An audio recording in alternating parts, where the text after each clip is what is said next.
Une nuit froide, il y a 40 000 ans. Une lueur danse entre les rochers. Des ombres furtives se déplacent silencieusement. Le vieux chasseur néandertalien les observe, cachés derrière un tronc. Ces êtres, ils ne sont pas comme lui.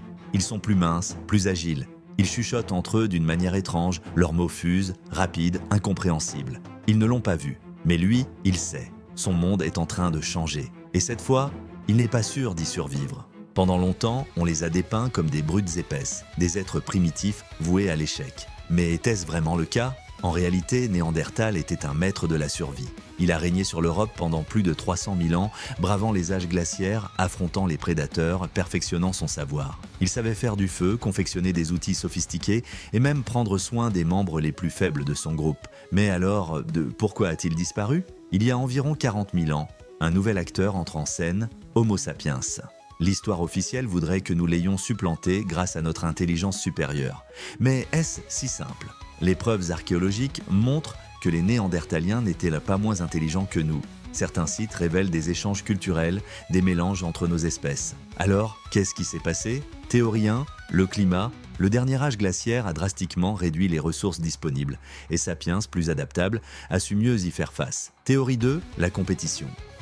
Nos ancêtres étaient plus nombreux et plus organisés, ce qui aurait pu pousser Néandertal à l'extinction par simple pression démographique. Théorie 3, l'assimilation. Et si, au lieu de disparaître, Néandertal s'était simplement fondu en nous ? Aujourd'hui, chaque humain d'origine non africaine porte entre 1 et 4% d'ADN néandertalien.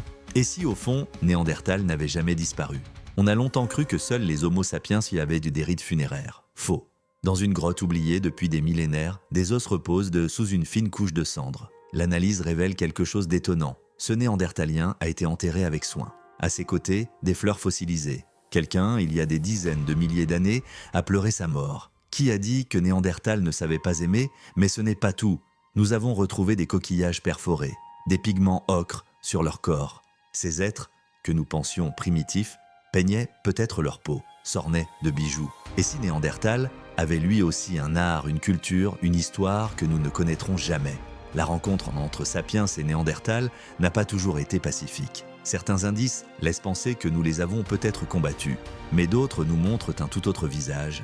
Des ossements hybrides ont été retrouvés, des enfants issus des deux espèces. Nous nous sommes affrontés, peut-être, mais nous nous sommes aussi aimés. Et si, parmi nous, aujourd'hui, subsistaient les lointains héritiers d'une romance oubliée entre ces deux humanités ? Il y a 39 000 ans, dans une vallée reculée, les derniers Néandertaliens s'accrochent à la vie. Le froid mord leur peau, le gibier se fait rare, une lueur vacille dans une caverne. Autour du feu, un vieil homme raconte une histoire qu'aucun de nous ne connaîtra jamais. Quand la flamme s'éteint, les ténèbres l'engloutissent, et avec lui, s'éteint un monde. Aujourd'hui, nous sommes les derniers survivants. Mais pour combien de temps encore ? L'histoire de Néandertal est un avertissement. Nous avons conquis la planète, mais si un jour, nous devions faire face à une espèce plus intelligente, plus adaptable, serions-nous les Néandertaliens de demain ? Et vous ? Pensez-vous que Néandertal a vraiment disparu ? Ou vit-il encore en nous ?